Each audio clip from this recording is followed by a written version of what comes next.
Hola, mi nombre es Gabriela Martínez Aguilera y estaré dictando la videoconferencia de la semana 8 titulada Alcances y limitaciones de las clasificaciones indexadas oficiales.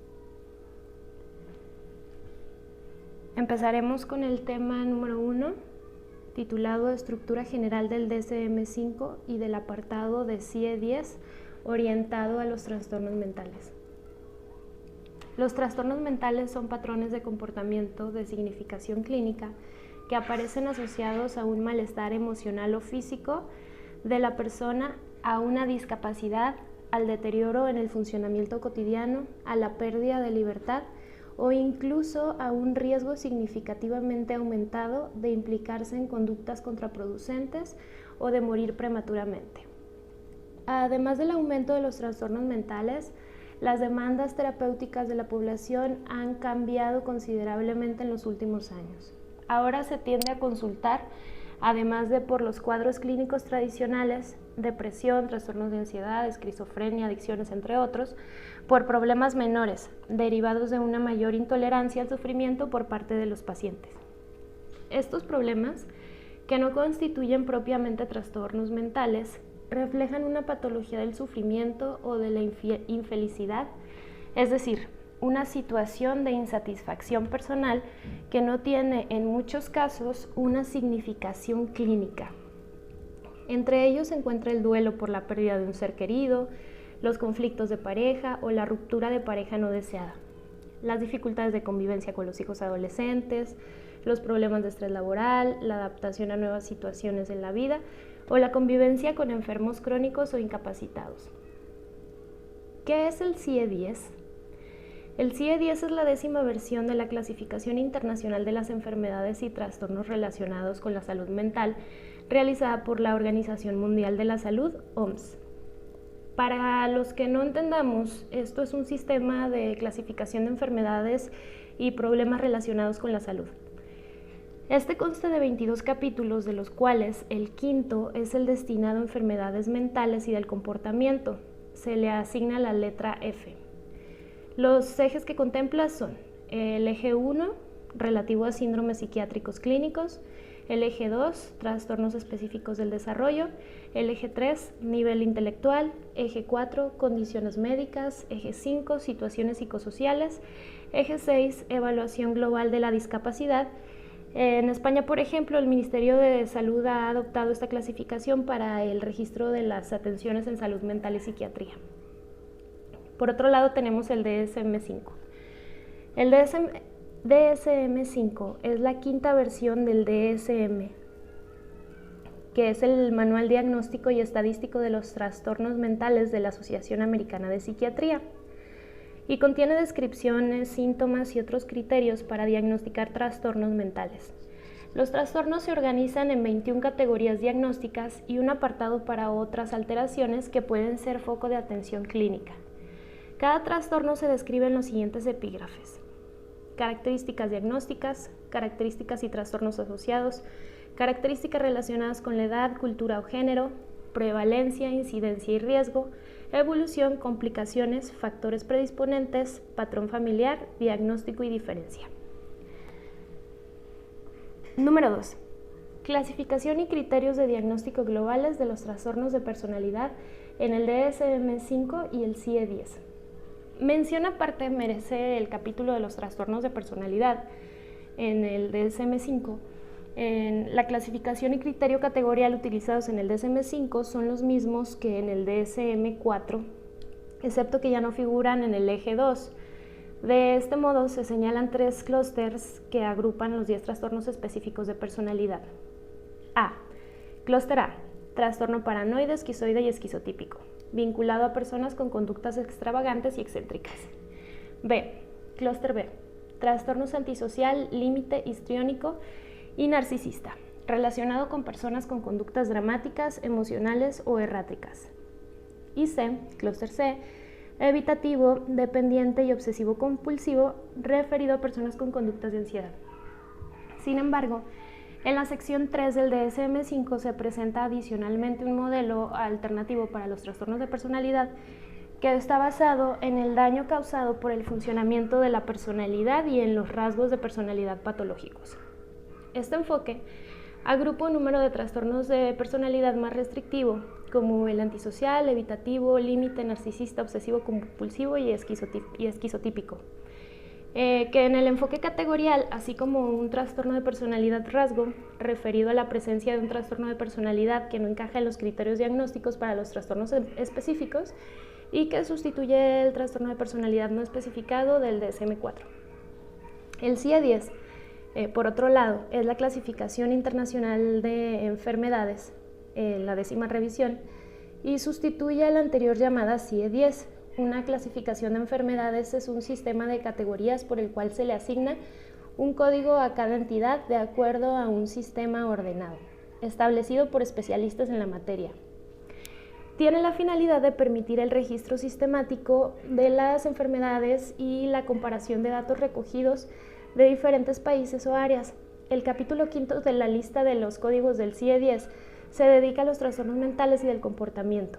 Mediante este sistema de clasificación empleado con carácter internacional, se facilita el avance de estudios médicos. 3.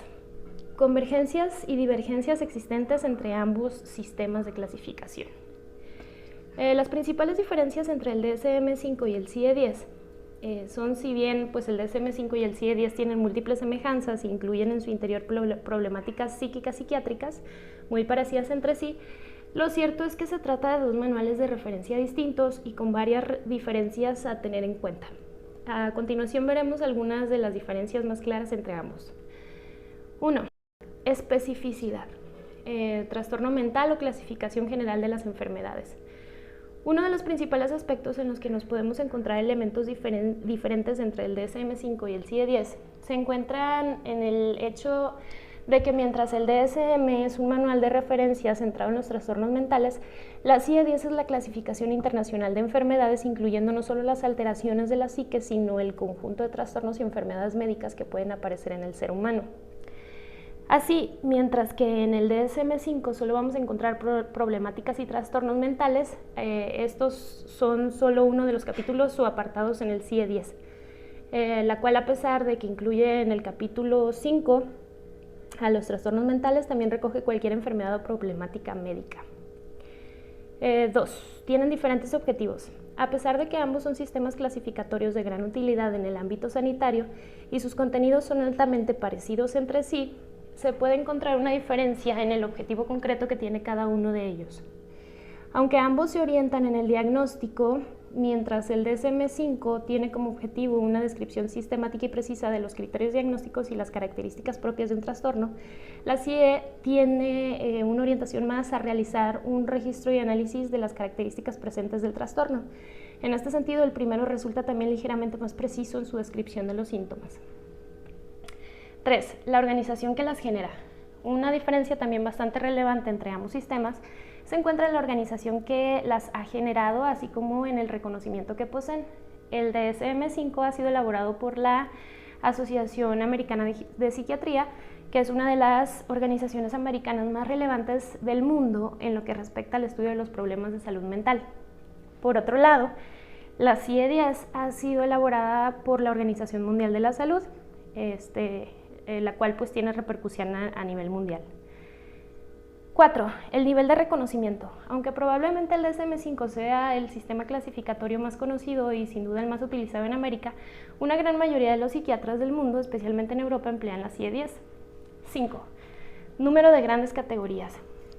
Ya dentro de lo que sería propiamente el contenido, la clasificación realizada entre los diferentes trastornos mentales, una de las diferencias que podemos encontrar es el número de grandes secciones o categorías, mientras que la CIE-10 incorpora un total de 10 secciones diferenciadas en el capítulo dedicado a estos trastornos psíquicos, de las cuales se dedican a trastornos infantiles, 3 se dedican a estos trastornos infantiles. En el DSM-5 podemos encontrar un total de 21 grandes categorías diagnósticas. Hay que tener en cuenta que hablamos de grandes grupos de trastornos, existiendo diversos trastornos en la mayoría de cada uno de los grupos. 6. Diferentes trastornos o presencia de un mismo trastorno con diferentes denominaciones. Tal vez la diferencia que resulta más notoria se encuentra en el hecho de que tanto en el DSM-5 como en el CIE-10 Se clasifican los trastornos psiquiátricos con diferentes nombres, incluyen criterios que pueden ser divergentes entre sí. Incluso si existen algunos que directamente no existen o no son considerados como entidades diagnósticos en uno de los sistemas clasificatorios, como ocurre con el trastorno mixto ansioso depresivo. La mayoría de estas diferencias son poco relevantes y hacen referencia a las mismas realidades, siendo altamente arbitrarias. 7. Este sistema es multiaxial. A lo largo de su historia, tanto el sistema DSM como la CIE han empleado un sistema multiaxial con diferentes ejes que permiten la anotación de diferentes tipos de problemáticas de tal forma que se facilita el diagnóstico y la clasificación de las diversas problemáticas. Sin embargo, con la llegada del DSM-5, esta característica ha pasado de ser algo común a ser un elemento diferencial. 4. Explicaciones del por qué se dice que el DSM-5 y el CIE-10 ofrecen clasificaciones categoriales de las patologías psicológicas. Un modelo categorial como el DSM o el CIE-10 supone una clasificación cualitativa de carácter dicotómico. Según esto, un individuo pertenece o no pertenece a una determinada clase o categoría. De modo que la adscripción del individuo a dicha categoría se determina en función de su semejanza respecto a un tipo ideal o prototipo diagnóstico que se refleja en el sistema clasificatorio. Sin embargo, proponer la existencia de categorías relativamente cerradas corresponde a un modelo de comprender la realidad que probablemente no resulta del todo eficaz para entender la naturaleza de los problemas psicológicos. Este modelo platónico de categorías que supuestamente reflejan un mundo real se sustenta en la hipótesis de que existen categorías independientes que tienen fronteras relativamente separadas de otras categorías cercanas, pero las cosas no son tan sencillas.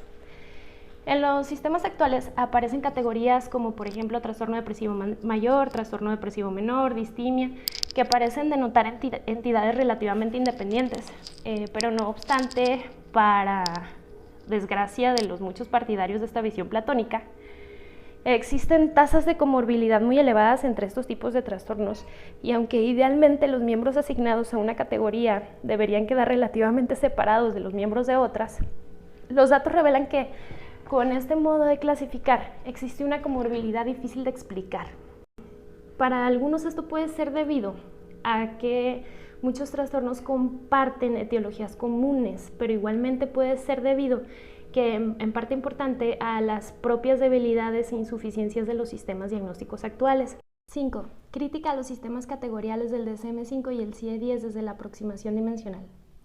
En el DSM-5, como sus ediciones anteriores, se habla de trastornos mentales, no de enfermedades mentales. El concepto de enfermedad implica una etiología, una agrupación de síntomas, un curso y un pronóstico, así como una determinada respuesta al tratamiento. Sin embargo, hoy no es posible determinar los factores etiológicos ni los procesos patológicos subyacentes para la mayoría de los cuadros clínicos. Por ello, se opta por limitarse a describir de la forma más detallada posible los criterios diagnósticos actualizados de los trastornos mentales, para que puedan ser identificados por los terapeutas y ser comunicados a los profesionales con un lenguaje común. En este sentido, el DSM-5, como sus antecesores, es más un diccionario descriptivo que un manual de psicopatología. Sin embargo, el diagnóstico resultante del proceso de evaluación psicológica debe ir más allá de la etiquetación de los problemas, es decir, además de responder a la pregunta ¿qué es lo que le pasa al paciente?, la evaluación debe responder a la pregunta ¿por qué le pasa esto al paciente?, lo que quiere, por un lado, solicita del análisis topográfico y por otro del análisis funcional de la conducta. La etiquetación de los problemas del paciente es solo un paso en el proceso terapéutico. Aun siendo el DSM el principal referente de la salud mental mundial, con los años y tras sucesivas revisiones se ha empezado a cuestionar seriamente su validez, basada fundamentalmente en el consenso más que en las pruebas científicas.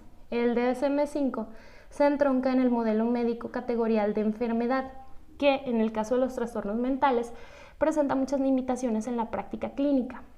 Así, por ejemplo, hay grupos de síntomas relacionados especialmente con la ansiedad y la depresión que están presentes en muchas categorías diagnósticas. De hecho, los límites entre las categorías diagnósticas son mucho más permeables que los que figuran en el texto.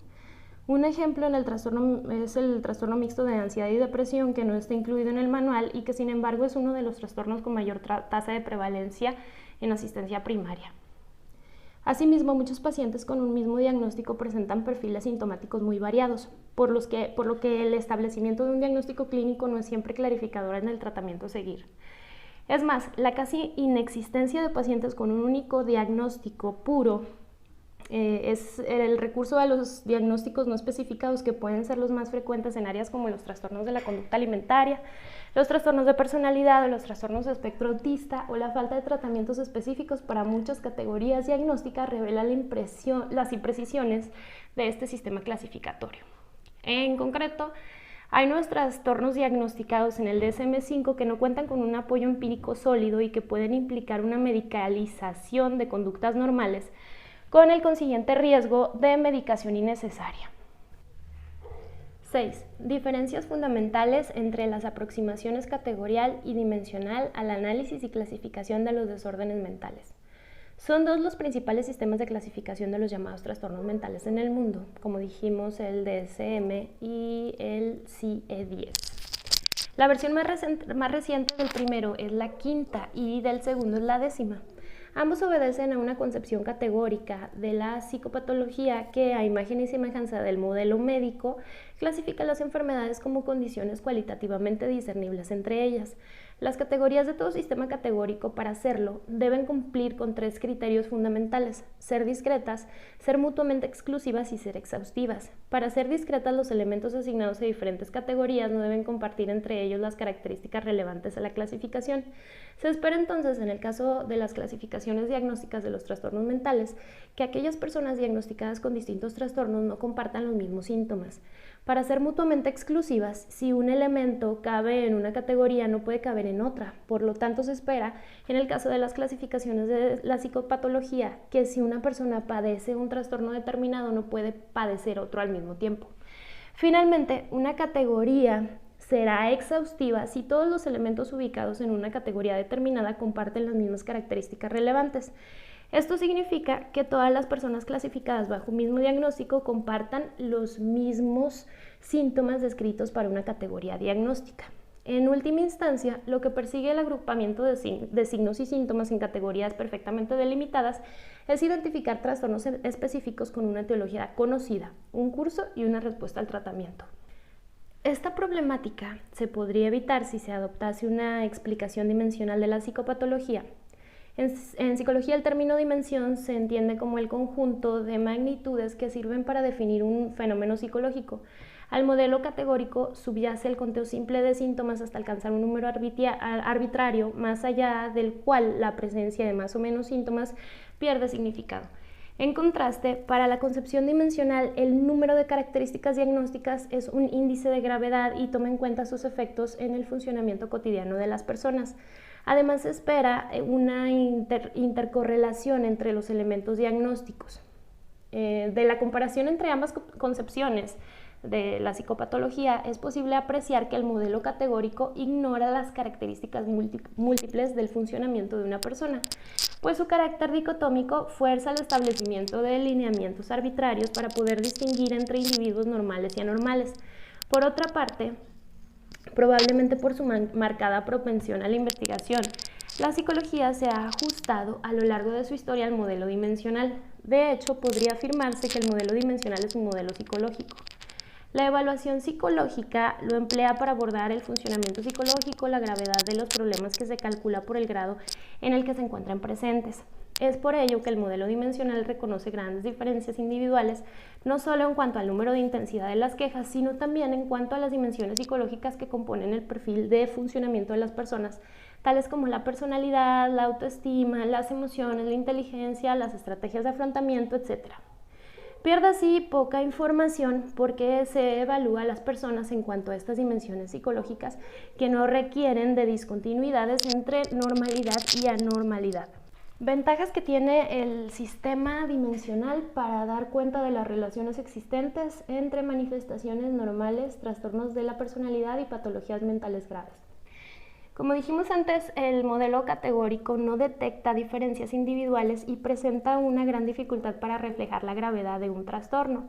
No informa sobre el grado de ajuste a los contextos vitales y tampoco identifica las características clínicamente relevantes.